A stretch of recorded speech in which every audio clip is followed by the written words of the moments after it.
Hello বন্ধুরা, আজকে আমরা এক্সপ্লেন করতে চলেছি বাংলাদেশি জনপ্রিয় অ্যাক্টর আফরান নিশোর সদ্য মুক্তিপ্রাপ্ত একটি সিরিজ। আর বেশি কথা না বাড়িয়ে শুরু করা যাক। অবশ্যই নিশো ভাইয়ের ফ্যানেরা কমেন্টে জানাতে ভুলবেন না কেমন লাগলো। তো মুভির প্রথমে দেখা যায় নিশো ভাই ঘরে ঢুকছে। গল্পের সময়কাল তখন 1999। ঘরে ঢুকেই তার বউ এত দেরি করে ঘরে আসার কথা বললে নিশো ভাই কিছু না বলেই ঘরের ভিতরে প্রবেশ করে। সামনে এগোতেই দেখে দৌড়ে এসে তার 3 সন্তান তাদের বাবা অর্থাৎ নিশো ভাইকে জন্মদিনের শুভেচ্ছা জানাচ্ছে। তখন তারা দেখে তাদের বাবা তাদের জন্য বিরিয়ানি কিনে এনেছে আর তার মেয়েকে নিয়ে ঘরে চলে যায় কেক কাটার উদ্দেশ্যে। এই সিনে দেখানো হয় তারা খুবই সুখী পরিবার এবং খুব আনন্দের সাথেই সবাই ওদের বাবার জন্মদিন পালন করছে।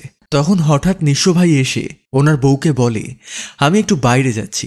এদিকে ওর বউ রাতের খাবারের কথা বললে নিশো ভাই বলে, আমি এসে তারপর খাবো। এর পরের সিনে আমরা একটা দুর্ধর্ষ ঘটনা এখানে লক্ষ্য করি। তার 3 সন্তানের মধ্যে বড় ছেলে তার বাবার জন্য একটা জন্মদিনের কার্ড বানাচ্ছিল। তখন সে শুনতে পায় তার ছোট্ট ভাই বোন আর মায়ের কান্নার আওয়াজ। ছুটে যেতেই দেখে তারা মারা গেছে। এদিকে তার বড় ছেলে কাঁদছে। হঠাৎই তখন নিশো ভাইয়ের আগমন।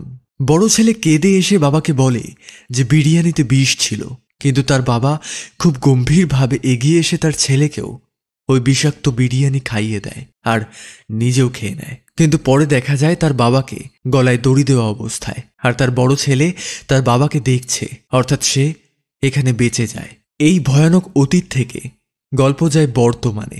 আর যেটা বলছিল নিশো ভাই নিজে, মানে সেই বড় ছেলে, এখানে দেখানো হয় সে গিটার বাজাচ্ছে আর তার অসুস্থ চাচা তার কাছে পানি চাচ্ছে। আর নিশো ভাই বলে যে তার ফ্যামিলির সবাই মারা যাওয়ার পর এই কায়সার চাচাই তাকে আশ্রয় দিয়েছিল, যার কারণ এককালে এই চাচা তার মাকে ভালোবাসত কিন্তু বিয়ে হয়নি। এর পরের দৃশ্যে দেখানো হয় নিশো ভাই তার নিজের পরিচয় দিচ্ছে যে তার নাম আবুল কালাম আজাদ এবং তার স্বপ্ন হলো তার গুরু হোসেইনের মতো একজন রকস্টার হওয়ার। আর সে নাকি 1 যুগ ধরে চেষ্টা করছে। আর এখানেই শুরু হয় একটা বেদনার গান। গানের মধ্যেই দেখানো হয় যে সে একজন ডেলিভারি বয়। সে অফিসে যায়, সেখানে সকাল 9টা থেকে বিকেল 3টে অবধি ডেস্কে কাজ করে। আর বিকেল 3টের পর রাত 11টা অবধি সে কোম্পানির গুরুত্বপূর্ণ পার্সেলগুলো প্রত্যেকের বাড়িতে গিয়ে কাজ করে। অবশেষে সে বাড়ি এসে দেখে তার আর কিছুই ভালো লাগছে না। সোশ্যাল মিডিয়ায় ও তার গানের ভিডিওতে ভিউজ নেই। এত কষ্ট করার পর সে মোবাইলে রিলস দেখে আর নিজে নিজে কল্পনা করে যেন সে একজন ভ্যাম্পায়ারের মতো হয়ে যাচ্ছে। এবং সে মাঝে মাঝে রেস্টুরেন্টে গিয়ে গানও গাওয়ার চেষ্টা করে, কিন্তু সেখানেও তার কপাল সাথ দেয় না। সে নিজেকে যেন সব সময় বদনসিবী মনে করে, আর তাই সে দুঃখী মনে চলে যায় দেশি বারের থেকে। সেখানে দেখানো হয় একটা লোক বারের এক ওয়েটারের সাথে মদ নিয়ে ঝামেলা করছে। আর এর পরের দৃশ্যেই দেখানো হয় একটা ভয়ানক জিনিস। একটা বাচ্চা মেয়েকে আইসক্রিম খাওয়ানোর লোভ দেখিয়ে সেই লোকটা একটা জঙ্গলের দিকে নিয়ে যায় আর তাকে ধর্ষণ করে সেই মেয়েটাকে মেরে পালিয়ে যায়। এরপর একদিন সে ডেলিভারি দিতে ফেরার পথে কোনো এক ছিনতাইকারীর হাতে পড়ে। তার গুরুত্বপূর্ণ একটা পার্সেল চুরি হয়ে যায়। আর অফিসে সেই ব্যাপার নিয়ে তাকে অনেক কথা শোনানো হয়। বসের থেকে অনেক অপমান আর অসহ্যজনক খোঁটা শোনে সে, আর তাকে লাস্ট ওয়ার্নিং দিয়ে বের করে দেয়। বাইরের ডেস্কে এসে সে তখন বসে। আমরা বুঝতে পারি তার একটা শারীরিক অসুস্থতা রয়েছে। হঠাৎ করেই তার শরীর অনিয়ন্ত্রিত হয়ে পড়ে। মেডিকেলের ভাষায় যাকে বলা হয় অ্যাবসেন্স সিজার। আর আবুল কালাম আজাদ মানে আমাদের নিশো ভাই ভাবে যে এই অসুখ তার সেই দিনের পর থেকে হয় যেদিন তার পরিবার আত্মহত্যা করেছিল। আর সে নিজে নিজে মনে মনে তার গল্প বলেই চলেছে। আজ তারও জন্মদিন, কিন্তু কেউ জানে না, কারণ সে আর 5টা সাধারণ মানুষের মতো লোকসমাজে মিশে চলতে পারে না। তাই তাকে সবাই অহংকারী ভাবে। তবে তার এই আচরণ তার মা বাবা ভাই ও বোন অহনা মারা যাওয়ার পর থেকে হয়েছে। একাকৃত্ব যেন তাকে কুড়ে কুড়ে খাচ্ছে। ঠিক তখনই একটা মেয়ে এই সিনে ঢুকে পড়ে আর তার খাতার লেখা পড়ে তাকে প্রশংসা করে এবং আগের দিন সেই আঘাত পাওয়া অংশ দেখে তাকে একটা ব্যান্ডেড দেয় এবং চলে যায়। আমরা জানতে পারি তার নাম আসলে মেঘা। আর সে আরও বলে মেঘাকে দেখার পর তার অনুভূতি সে আর ধরে রাখতে পারছে না। এরপর দেখানো হয় সে বাড়ি গেছে আর পেপার পড়ে তার সেই চাচা তাকে বলে, তোকে রেডিওতে কাজ করতে হবে না, তুই কুরিয়ার সার্ভিসে টাকা বেশি পাস। কিন্তু নিশু ভাই জানায় যে রেডিওতে চাকরি করা তার স্বপ্ন। তখন তার চাচা জানায় যে এই বয়সটা টাকা কামানোর, স্বপ্ন পূরণের নয়। আর তাকে নানান অকথ্য ভাষায় গালিগালাজ করতে দেখা যায়। পরের দিন দেখা যায় সে রেডিও 69-এর অফিসে ইন্টারভিউ দিতে যায়। কিন্তু সেখানে গিয়ে কিছুক্ষণ বসে উঠতেই এক লোক দেখে তার প্যান্ট ছেঁড়া, আর সেটা লক্ষ্য করে নিশু ভাই চলে যায় প্যান্ট সেলাই করতে। আর এরপর আবার রেডিও অফিসে আসতেই সে বুঝতে পারে অলরেডি এই চাকরির জয়নিং লেটার ডিরেক্টরের ছোট ভাই নিয়ে গেছে, আর এই ইন্টারভিউটা ছিল সাজানো। তখন সে বিরক্ত হয়ে চলে যায় সেই বারে যেখানে সে প্রায় ভিজিট করে। আর সেখানে সেই লোক যে আগের দিন ঝগড়া করছিল, সে আজও একইভাবে ওয়েটারের সাথে ঝগড়া করছে। এবং এই দেখে সহ্য করতে না পেরে নিশু ভাই ধমক দেয় এবং গালিগালাজ করতে ওঠে। আর ওই লোক ক্ষিপ্ত হয়ে তাকে হুমকি দিয়ে চলে যায়। আর যাওয়ার সময় ওই একই লোক পথে এসে ঝামেলা করলে গল্পের নায়ক নিশু ভাইও নেশাগ্রস্ত অবস্থায় ক্ষেপে যায়। আর তার মৃত মা বাবাকে নিয়ে গালাগাল করলে নিশু ভাই নিজেকে নিয়ন্ত্রণে রাখতে পারে না, পাশে থাকা কয়েকটা থান ইট ছুঁড়ে মারে তার মাথায়, আর সে সেখানেই টপকে যায়। নিশু ভাই বাড়ি গিয়ে তার এই ভুলের জন্য অনুতপ্ত হতে থাকে আর ভয় পেতে লাগে। তবে আশ্চর্যভাবে সকালে উঠতেই সে দেখে তার চাচা তাকে প্রচণ্ড গালাগাল করছে আর ঘুম থেকে উঠতে বলছে। দরজা খুলে নিশু ভাই শুনতে পায় যে টিভিতে গত রাতের হত্যার খবর হচ্ছে, আর তার চাচা সেটা মন দিয়ে শুনছে। নিশু ভাই ভয়ে ভয়ে তার চাচার পাশে বসতেই সে ভেবেছিল হয়তো তার চাচা বুঝে গেছে বা এই খুন নিয়ে সেও তাকে বলবে। কিন্তু এ কি, সেই লোকের মৃত্যুতে সবাই খুব খুশি। এর কারণ হলো সে ছিল বিখ্যাত এক সন্ত্রাস ও শিশু নির্যাতক। সে প্রচুর বাচ্চা শিশুকে ধর্ষণ করেছিল চুরি করে, এছাড়াও অনেক খারাপ কাজের সাথে জড়িত ছিল। তাই তার মৃত্যুতে সবাই তার হত্যাকারীকে দোয়া বা আশীর্বাদ করছে। এছাড়াও ভাবছে আকা নামের একজন সিরিয়াল কিলার ঠিক 25 বছর আগে এইভাবেই খুন করত, আর সেই হয়তো ফিরে এসেছে। আর এখানেই এই সিরিজের প্রথম পর্ব শেষ হয়ে যায়। এরপর আবুল কালাম আজাদ ওরফে আমাদের নিশু ভাই ইউটিউবে নিউজ দেখছিল আকার ব্যাপারে। সেখানে খবরদাতারা বলতে চায় যে আকা কি তবে ফিরে এসেছে? আসলে কোনো ক্ষতিও নেই, দেশের যে অবস্থা তাতে ভালোই হয়। এরপর শেষে সে হোসেইনের দেওয়া অডিশনের পোস্ট দেখে খুশি হয়ে যায়। পরের সিনে সেদিন রাতে সে চলে যায় সেই মেয়ের পার্সেল নিতে। সে কিছুদিন আগে আবুল কালামের অফিসে গেছিল। দেখা হওয়ার পর আজাদ তাদের বাড়ির কারেন্টের জাম্পার তুলে দিয়ে বিদ্যুৎ সক্রিয় করে দেয়। আর আলো ফিরে এলে মেয়েটি নিশু ভাইকে চিনে নেয় আর চা খাওয়ার অনুরোধ করে। তবে নিশু ভাই তা না করে শুধু পার্সেল নিয়ে চলে যায় আর বলে যে কাল তার জীবনের একটি গুরুত্বপূর্ণ দিন, উইশ করবেন। এদিকে অডিশনে গিয়ে তার প্রিয় সিঙ্গার হোসেনের সাথে দেখা হলে হোসেন তার গান গাওয়ার স্টাইল নিয়ে অনেক বাজে মন্তব্য করেন আর রেগে গালাগাল দিয়ে উঠে চলে যায়। আর মনের দুঃখে বাড়ি এসে গায়ক হোসেনের সমস্ত ছবি ছিঁড়ে ফেলে দেয়। আর মদের বোতল ফ্রিজ থেকে বার করে নিয়ে মদ খেতে খেতে চলে যায় ছাদে গিটার নিয়ে। আর নিজেকে সব কাজে ফেইলিয়ার ভেবে তার সাধের গিটার এক বাড়িতে ভেঙে ফেলে। এর মধ্যে অধিক চিন্তা আর নেশায় বমি করে অজ্ঞান হয়ে পড়ে থাকে। তখন তার সেই চাচা এসে তাকে উঠালে সে তার চাচাকে বলে সেখান থেকে নিচে ফেলে দিতে, কিন্তু তার চাচা তাকে জড়িয়ে ধরে কেঁদে ফেলে। পরের দিন সকালে সে তার বাবার এক বন্ধুর কাছে যায় টাকা চাওয়ার জন্য, যেটা আজাদের বাবা পেত মোট 30 লক্ষ টাকা। কিন্তু সেই বন্ধুও ওকে ছোট করে দারোয়ান দিয়ে ঘাড় ধাক্কা দিয়ে বের করে দেয়। আর আসার পথে এক বৃদ্ধর কপাল কেটে যাওয়া দেখে সে থামে। আর যখন আজাদ জানতে পারে যে এই অ্যাক্সিডেন্টটা একটা বড় লোকের গাড়ির দ্বারা হয়েছে, তখন সে তাকে মারতে গেল।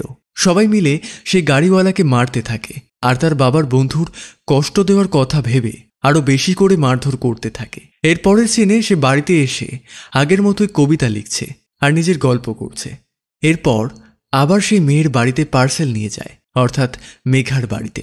আর যেতেই মেঘা তাকে তার গানের ব্যাপার নিয়ে খুব প্রশংসা করে আর লাইফ নিয়ে মোটিভেট করে। আর নিশু ভাই খুবই সন্তুষ্ট হয়, বা বলতে পারেন তার মায়ায় পড়ে যায়। মেঘার বাড়ি থেকে আসার পথে বাইকে করে সে দেখে কিছু অর্ধ মানুষ। আসলে সেটা হলো তার ভ্রম। সে মনে মনে বলে আজকাল সে মানুষরূপী পশু কেন দেখে? সে কি পাগল হয়ে যাচ্ছে? ওই সময় সে বাইক থামালে দেখে একটা লোক খুব গালাগাল দিতে দিতে এগিয়ে আসছে তার দিকে, আর ফোন কলে কাউকে প্রচণ্ড গালাগাল করছে। তখন সে ভাবে মানুষের মনে এত রাগের কারণে সব শেষ হয়ে যাচ্ছে। ঠিক তখনই একটা অ্যাক্সিডেন্ট হয়। শোভন নামক বড় লোকের বখাটে ছেলে ড্রিঙ্ক অ্যান্ড ড্রাইভ করে একটা বাচ্চা শিশু ও তার মাকে মেরে ফেলেছে। আর শোভন গ্রেপ্তার হওয়ার পর 3 দিনে জামিন পেয়ে যায়। জানা গেছে তার বাবা একজন এমপি, আর এই দুর্নীতি চারিদিকে ছড়িয়ে পড়ে।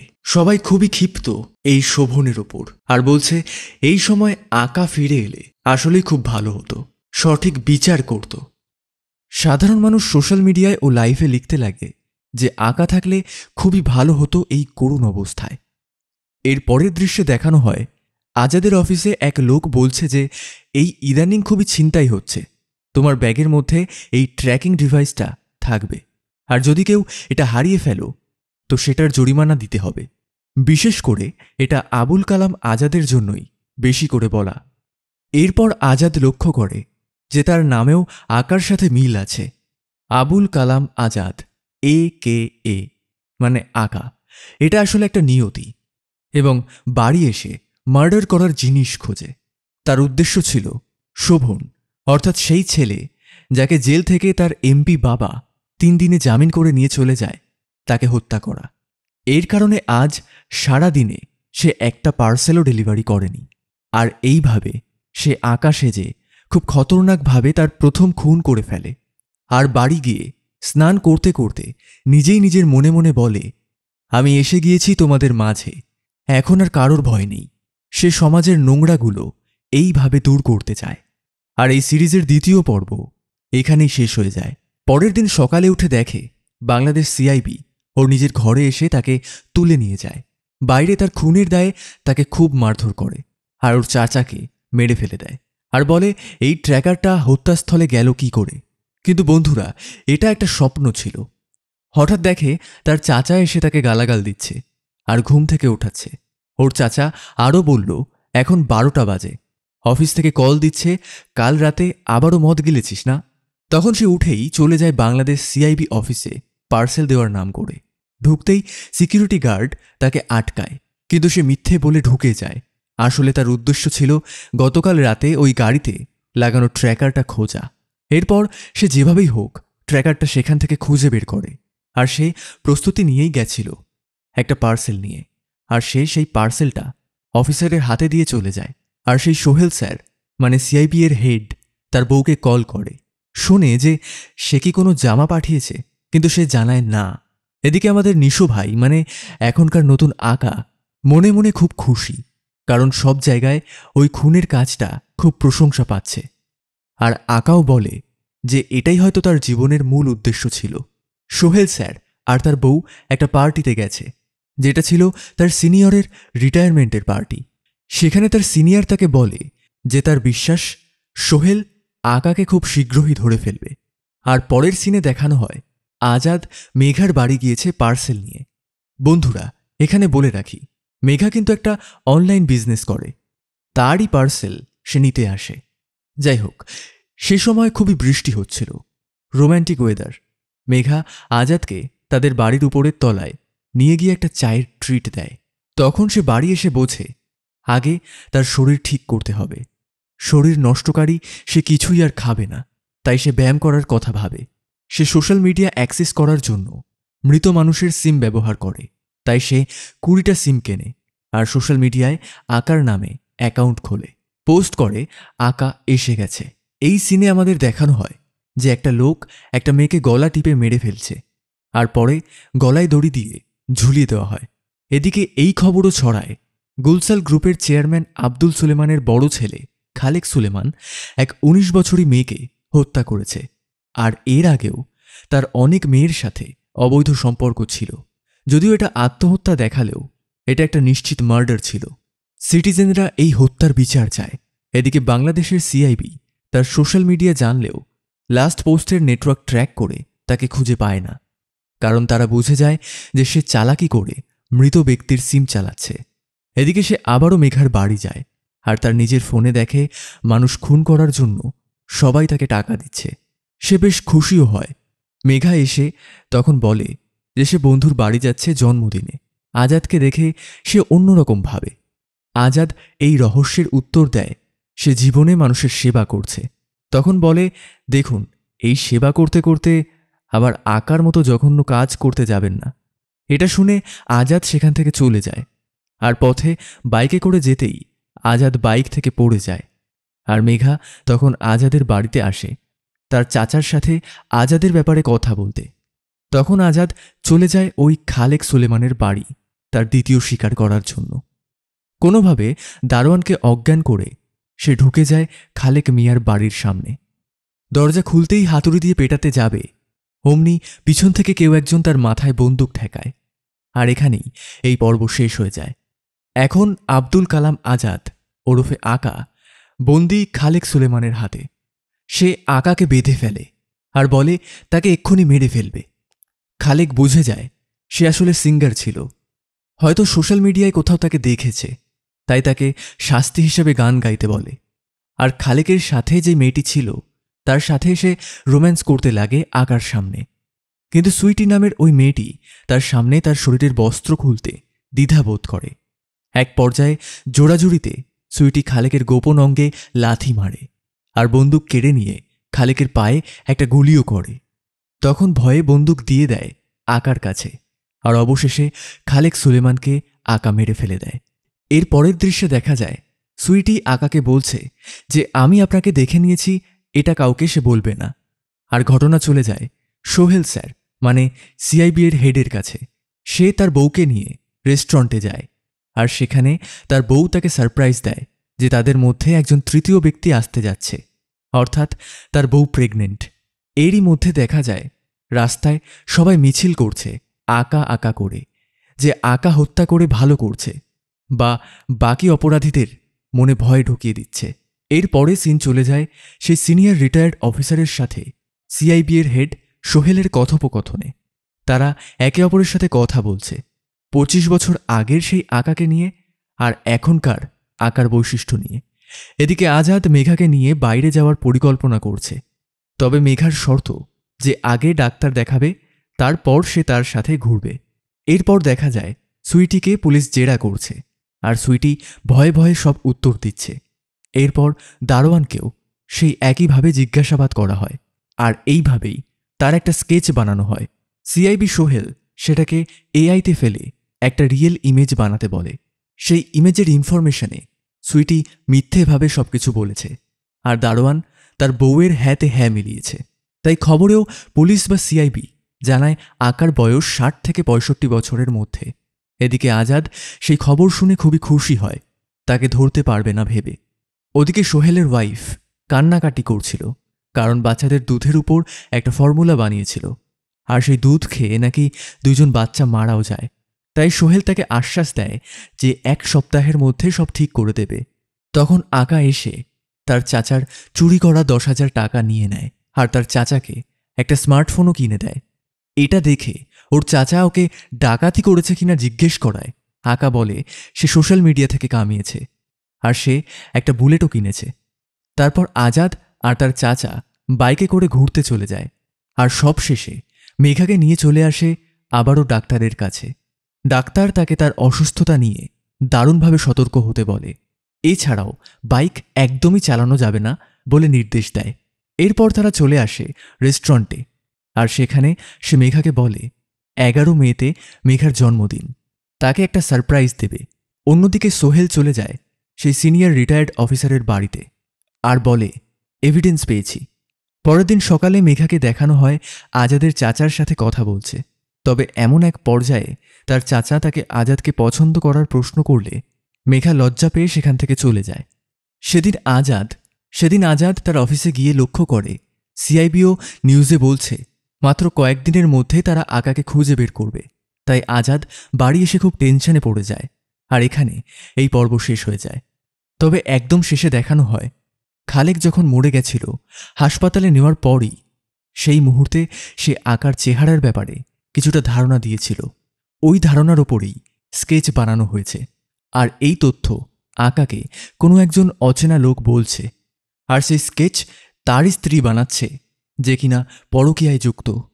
তাকেও সে মেরে দিতে বলেছে, যে কিনা এই মুহূর্তে আছে স্কাই হোটেলে।